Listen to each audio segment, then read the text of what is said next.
जय श्री राम सभी स्वयंसेवकों को। आज हम शाखा कैसे लगाते हैं वो सीखेंगे।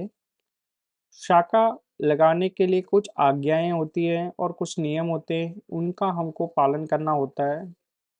तो आइए उन आज्ञाओं और नियमों को एक बार हम समझ लें। शाखा लगाना।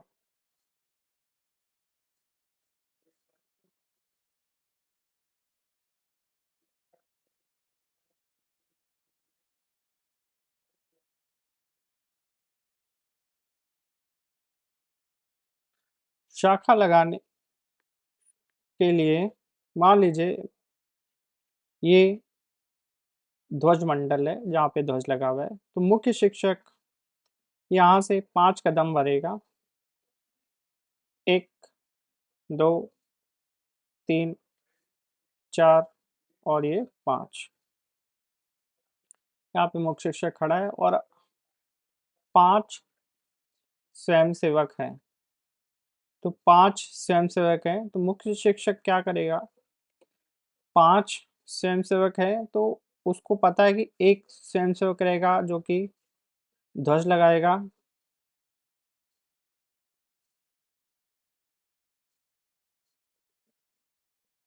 एक स्वयंसेवक ध्वज लगाने वाला रहेगा और बाकी के जो 4 स्वयंसेवक हैं, वो बचे हुए हैं, तो उन उन पे ही वो अग्रसर को बुलाएगा। तो 4 है तो 2-2 करके बुला सकता है, 2 अग्रसर आएँगे, ऐसे करके। तो यहाँ पे खड़ा होगा और वो अग्रसर की संख्या दे देगा। तो इस हिसाब से वो 2 अग्रसर को बुलाएगा। संख्या दे दी, 2 अग्रसर आएँगे।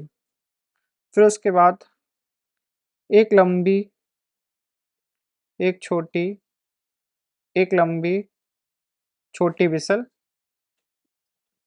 मुख्य शिक्षक बजाएगा और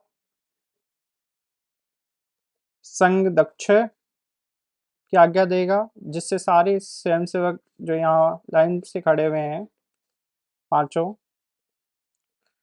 वो दक्ष में चले जाएँगे और फिर उसके बाद मुख्य शिक्षक आरंभ की आज्ञा देगा, जिससे कि सारे स्वयंसेवक आरंभ में चले जाएँगे। फिर मुख्य शिक्षक अग्रेसर की आज्ञा देगा। जैसे ही मुख्य शिक्षक अग्रेसर की आज्ञा देगा, तो जो 2 स्वयंसेवक हैं, जो कि अग्रसर आने वाले हैं, वो दक्ष करते हुए आएँगे।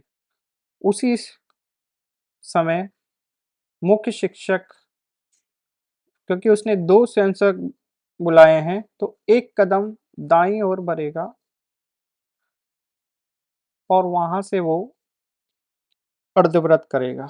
मान लीजिए अगर वो 3 स्वयंसेवक को बुलाता, तो वो 2 कदम बढ़ता। तो हमेशा जो कदम भरने हैं, जितने भी स्वयंसेवक हैं, उससे 1 कम भरने हैं।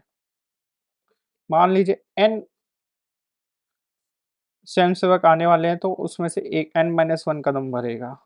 10 आने वाले हैं, तो 9 कदम भरेगा। 3 आने वाले हैं, तो 2 कदम दाईं ओर भरेगा। तो क्योंकि उसने 2 स्वयंसेवक बुलाए, तो 1 कदम भरेगा और जैसे ही उसने 1 कदम भरा और वहाँ से वो दक्षिणा, वहाँ से वो अर्धव्रत करेगा। वहाँ से वो अर्धव्रत किया। अर्धव्रत करने के बाद यहाँ पे एक स्वयंसेवक आ गया, यहाँ पे एक स्वयंसेवक आ गया, फिर 2 कदम भरा, 1 कदम ये हो गया, दूसरा कदम ये। तो यहाँ पे दूसरा स्वयंसेवक आ गया। तो इस प्रकार दोनों स्वयंसेवक ध्वज मंडल के बाएं और दाएं तरफ हो गए। मान लीजिए अगर 3 स्वयंसेवक होते तो एक बाएं तरफ होता, एक मध्य में होता और तीसरा दाईं ओर रहता। 4 होते तो 2 बाईं ओर, 2 दाईं ओर होते।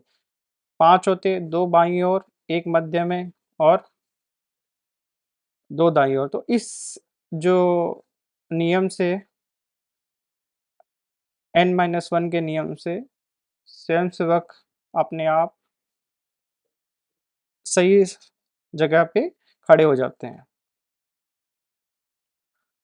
यहाँ उसके बाद मुख्य शिक्षक 2 कदम या बढ़ेगा, 1, 2 और अग्रेसर सम्यक की आज्ञा देगा। फिर उसके बाद उससे सारे अग्रसर होंगे, वो सम्यक हो जाएँगे। फिर आरंभ की आज्ञा मिलेगी, तो सारे अग्रसर होंगे, वो आरंभ हो जाएँगे। फिर उसके बाद मुख्य शिक्षक स्वयं सेवकों की ओर देखता हुआ संघ संपत की आज्ञा देगा। तो जो 4 स्वयंसेवक हैं, 4 में से अब 2 बचे, तो 2 स्वयंसेवक यहाँ एक के पीछे एक आ जाएँगे और एक जो ध्वज लगाने वाला स्वयंसेवक होगा, वो इधर की ओर मार्च करेगा और जो मुख्य शिक्षक होगा, वो यहाँ से आते हुए अपनी स्थिति अपनी जगह स्थान पर आ जाएगा और यहाँ और वहीं पे ध्वज लगाने वाला स्वयंसेवक होगा। मान लीजिए ये ध्वज लगाने वाला स्वयंसेवक है, वो यहाँ आ गया, मुख्य शिक्षक यहाँ आ गया,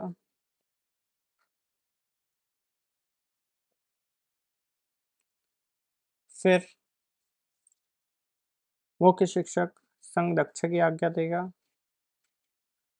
तो सारे स्वयंसेवक दक्ष में चले जाएँगे। फिर संघ-सम्यक की आज्ञा मिलेगी, जिससे कि स सारे जो अग्रसर होंगे, वो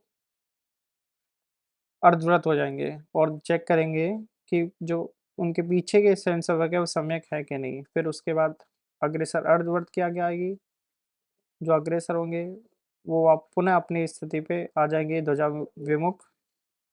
फिर संघ आरंभ, सारे स्वयंसेवक आरंभ करेंगे और फिर उसके बाद संघ दक्ष है। जैसे ही संघ दक्ष की आज्ञा होगी, तो ध्वज लगाने वाला स्वयंसेवक न्यूनतम मार्ग से होता हुआ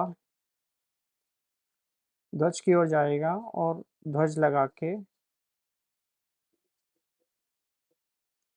अग्रसर की जो श्रेणी है, वहाँ पे अर्धव्रत होते हुए ध्वजा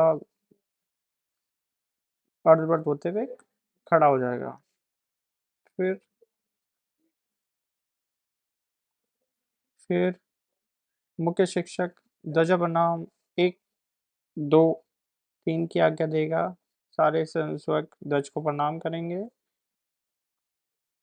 तो इस प्रकार शाखा लगाई जाती है